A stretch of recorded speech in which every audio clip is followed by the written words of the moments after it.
नमस्कार दोस्तों, मैं बी एस सुरेशी आप लोगों का हार्दिक स्वागत करता हूं मेरी कक्षा 7वीं में। दिवाली की छुट्टियों में आप लोगों ने बहुत ही आनंद किया होगा, बहुत ही मौज मस्ती की होगी। लेकिन अब वक्त आ गया है हमारे अध्यापन की ओर बढ़ने का।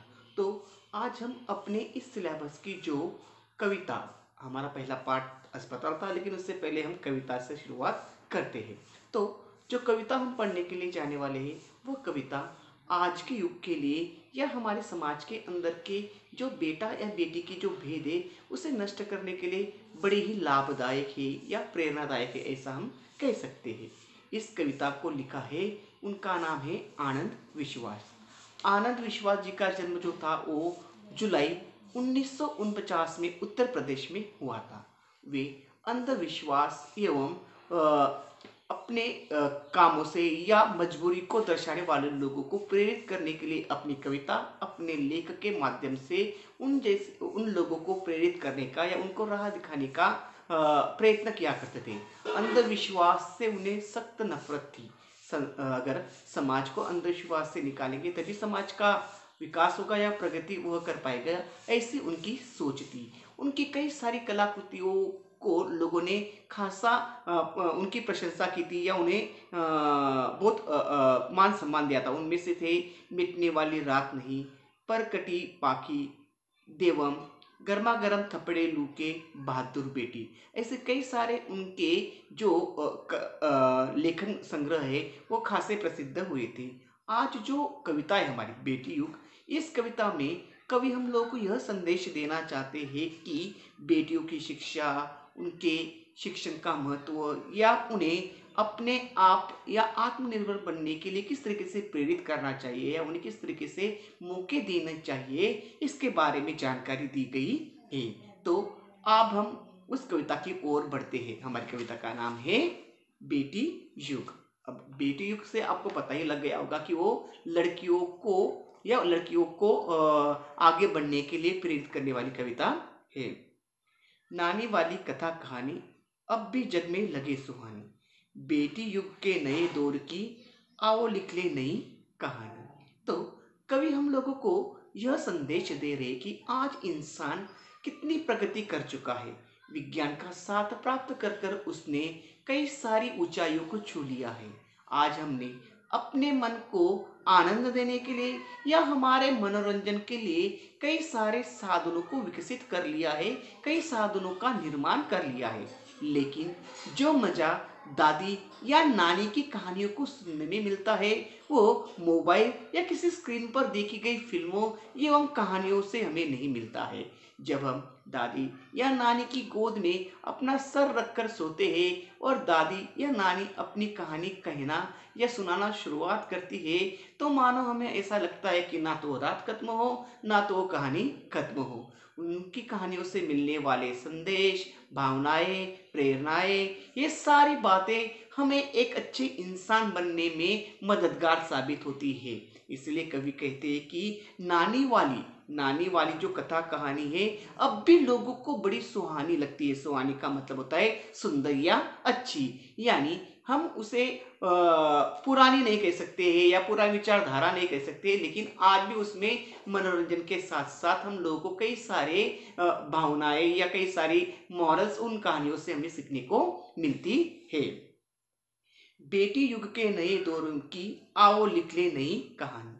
तो आज का जो युग है, इस आज के युग को बेटी युग के नाम से संबोधित किया गया है, क्योंकि आज इस युग में लड़कियों को लड़कों के बराबर बढ़ने का या उनके साथ काम करने का अवसर या मौका मिला है। इसीलिए इस युग को बेटी युग कहा गया है। इसलिए कवि हम लोगों को कहते हैं कि इस बेटी युग के पर्व में या युग में हम लोगों को एक कहानी लिखनी है, एक नई कहानी लिखनी है जो इतिहास में अमर रहे, लोग उसे याद करें।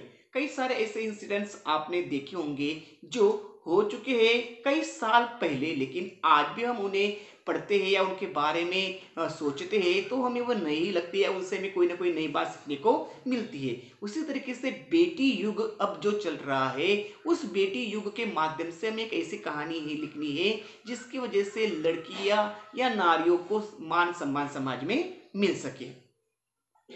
बेटी युग में बेटा बेटी सभी पढ़ेंगे सभी बढ़ेंगे, फौलादी लेके नेक इरादे खुद अपना इतिहास गढ़ेंगे। तो जो बेटी युग है, इस बेटी युग में सिर्फ लड़कियों को ही मान सम्मान या आगे बढ़ने का मौका नहीं मिलेगा। तो कवि कहते हैं कि इस युग में या इस पर्व में लड़का और लड़की दोनों को बराबरी का मौका मिलेगा, दोनों को एक समान अवसर मिलेंगे, जिन अवसरों का वे अच्छी तरीके से उपयोग कर कर अपना एक नया मुकाम हासिल करने का प्रयास करेंगे या अपने आप को सिद्ध करने का प्रयास करेंगे। बेटी युग है, इसलिए सिर्फ लड़कियों को ही ज्यादा प्रोत्साहन मिलेगा या लड़कियों को ही ज्यादा मौके मिलेंगे, ऐसे नहीं। तो इसमें लड़का और लड़की दोनों को बराबर के अवसर मिलने वाले हैं। सभी पढ़ेंगे सभी बढ़ेंगे। तो लड़का और लड़की दोनों को पढ़ने लिखने के बराबर के मौके मिलेंगे और उन मौकों को वे बड़े अच्छे तरीके से इस्तेमाल कर कर अपने जीवन में आगे बढ़ने का प्रयास करेंगे। शिक्षा शिक्षा का हमारे जीवन में बड़ा महत्व होता है। कहते कि नहीं, आपने कई बार सुना होगा कि नहीं, पढ़ेगा इंडिया तो बढ़ेगा इंडिया। यानी जब तक हमारे देश में साक्षरता का प्रमाण नहीं बढ़ता है, लोग पढ़ लिख नहीं सकते हैं, पढ़ना लिखना नहीं जानते, तब तक उनका विकास होना असंभव सी बात है। फौलादी लेके नेक इरादे खुद अपना इतिहास गढ़ेंगे। फौलादी मतलब मजबूत, नेक मतलब अच्छे, इरादे मतलब संकल्प। तो उनके जो इरादे हैं या उनके जो संकल्प है वे बड़े अच्छे हैं, लेकिन साथ ही साथ वो उतने मजबूत भी है, क्योंकि उन्होंने मन में जो धारणा की है, जो बात उनके मन में आई है या जिस बात को सिद्ध करना चाहते हैं, उस बात को उन्होंने अपने मन में इस तरीके से ठान लिया है, अपने मन में इस तरीके से बनाकर रखा है कि चाहे चाहे कोई भी तूफान आए या कोई भी बात हो, उस बात को या उस संकल्प को कभी नहीं छोड़ेंगे। जिस तरीके से पोलाद से या आयन से बनी हुई चीज जो होती है, जो आसानी से टूटती नहीं, वो मजबूत होती है, उसी तरीके से वो लड़के लड़कियां अपने इरादों को पोलाद के जैसे या लोहे के जैसे मजबूत कर देंगे, जो किसी हाल में टूटेंगे नहीं। खुद अपना इतिहास गढ़ेंगे, तो वे अपना इतिहास खुद बनाएंगे। आपने कई बार सुना होगा कि इंसान का जो भविष्य होता है उसके हाथों में होता है। तो उसी तरीके से आप पे लड़का हो या लड़की हो, वो पढ़ लिख कर इतना आगे बढ़ेंगे कि वे अपना नाम खुद ब खुद दुनिया में बनाने की कोशिश करेंगे और एक अच्छा काम कर कर या एक ऐसा काम कर कर जो दुनिया के लिए बड़ा लाभदायक या महत्वपूर्ण होगा, उस काम के जरिए वे अपना एक इतिहास बनाएंगे, इतिहास में या दुनिया भर में अपने नाम को रोशन कर कर जाएंगे। देश पढ़ेगा देश बढ़ेगा, दौड़ेगी अब तरुण जवानी, नानी वाली कथा कहानी अब भी जग में लगे सुहानी। देश पढ़ेगा देश बढ़ेगा। तो ऐसा कहा जाता है कि देश की जो उन्नति या प्रगति है, वह उन्नति या प्रगति देश के नागरिकों के ऊपर निर्भर होती है। जब तक उसके नागरिक सुशिक्षित नहीं रहेंगे, पढ़े लिखे नहीं रहेंगे, तब तक वे अपनी प्रगति नहीं करेंगे। जब तक इंसान खुद की नई प्रगति पर आएगा, तब तक उसका समाज प्रगतिशील नहीं होगा। जब तक उस देश का समाज नहीं प्रगतिशील होगा, तब तक वो देश आगे नहीं बढ़ पाएगा। इसलिए सबसे पहले हम लोगों को देश के जो निवासी या देशवासी जो है, उन लोगों को हमें पढ़ना लिखना सिखाना है, ताकि वे अपने जीवन में आगे बढ़ सके, अपने जीवन की मुश्किलों का हल कर सके। इसीलिए जब देश पढ़ेगा तभी देश बढ़ेगा, तभी देश की उन्नति होगी, तभी देश आगे बढ़ पाएगा। दौड़ेगी अब तरुण जवानी, देश की जो तरुण है, जो युवा पीढ़ी है, वो युवा पीढ़ी अपने बलबूते पर या अपने ज्ञान के भंडार या अपने ज्ञान के सामर्थ्य के ऊपर देश को प्रगति पथ पर लेकर जाएंगे, देश को एक नए राह पर लेकर जाएंगे। बेटा शिक्षित आधी शिक्षा, दोनों शिक्षित पूरी शिक्षा, हमने सोचा मनन करो तुम, सोचो समझो करो समीक्षा। तो आगे भी कहते हैं कि बेटा शिक्षित आधी शिक्षा। अगर हम लोगों ने सिर्फ लड़कों को पढ़ने का मौका दिया, तो वो एक तरीके से आधी ही शिक्षा हुई, क्योंकि लड़कियों के अंदर भी उतनी प्रतिभा होती है, उतनी अच्छाई होती है कि वे किसी तरीके से अपने आप को साबित कर सकती है या अपने ज्ञान और अपने विचार क्षमता से वो दुनिया में एक नया मकाम पा सकती है। इसलिए आज के युग में हम लोगों को बेटा हो या बेटी हो, दोनों को एक समान अवसर देने चाहिए। इसलिए अगर लड़का पढ़ेगा तो देश ज्यादा आगे नहीं बढ़ पाएगा, देश आधी ही प्रगति कर पाएगा, ऐसा कवि का यहाँ पर कहना है। लेकिन जब दोनों एक साथ शिक्षित होंगे या पढ़ेंगे लिखेंगे तो दोनों गाड़ी के दो चक्कों के जैसे देश की जो प्रगति है उसे नए आयाम तक या नए छोर तक लेकर जा सकते हैं। हमने सोचा मनन करो तुम, सोचो समझो करो समीक्षा। तो कवि कहते कि हमने तो सोच लिया है, हमने तो यह मन में ठान लिए, अब बारी आप लोगों की है।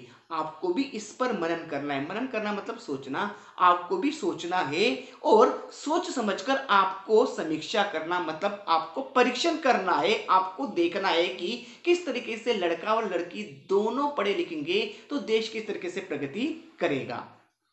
सारा जग शिक्षामय करना हमने सोचा मन में ठानी।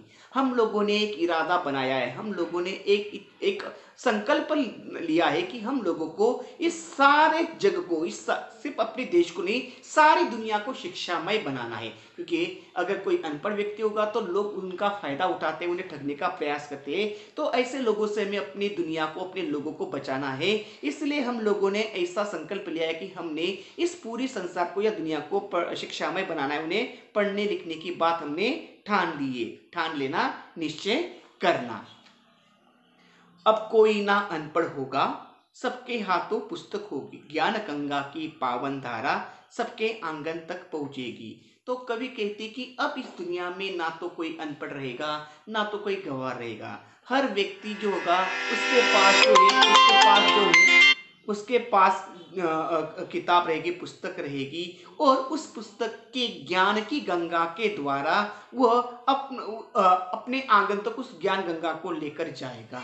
यानी एक व्यक्ति पढ़ेगा तो वह व्यक्ति पढ़ लिख कर दूसरों को पढ़ा लिखाने की कोशिश करेगा। इस तरीके से जैसे दीप से दीप जलाकर हम एक दीपमाला बना सकते हैं, उसी तरीके से ज्ञान गंगा हर आंगन में बहाकर या हर व्यक्ति को पढ़ा लिखा कर हम उन्हें एक जागरूक या एक अच्छा इंसान बनाने की कोशिश कर सकते हैं। पुस्तक और कलम की शक्ति जग जाहिर जानी पहचानी।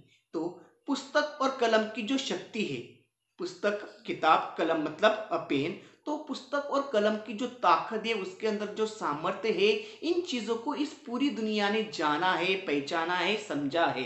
इसीलिए यह जो बातें जग में जाहिर है, दुनिया में सबको पता है कि किताब और कलम में इतनी ताकत है कि उसने बड़े बड़े तख्त को पलट कर रख दिया है। जब तक इंसान अनपढ़ होता है तब तक उसके अंदर सोचने समझने की इतनी अच्छी क्षमता नहीं होती है। इसलिए पढ़ा लिखा इंसान जो होता है वो अच्छी तरीके से सोच समझकर अच्छी तरीके से निर्णय ले पाता है। इसका मतलब ऐसा आता है कि अनपढ़ लोग सोच समझ नहीं सकते, ऐसा नहीं। उनके अंदर भी क्षमता होती है, लेकिन पढ़े हुए लोगों को थोड़ा सा ज्यादा एडवांटेज होता है। उसी तरीके से कलम की ताकत, यानी कि लिखी गई चीजों के द्वारा या कलम से लिखी गई चीजों के द्वारा लोगों को कई सारी प्रेरणाएं मिलती है, लोगों को कई सारे प्रोत्साहन पर कई सारी बातें सीखने को मिलती है। बेटी युग सम्मान पर्व है, पुण्य पर्व है, ज्ञान पर्व है। सबका सम्मान करे तो जन जन का उत्थान पर्व है।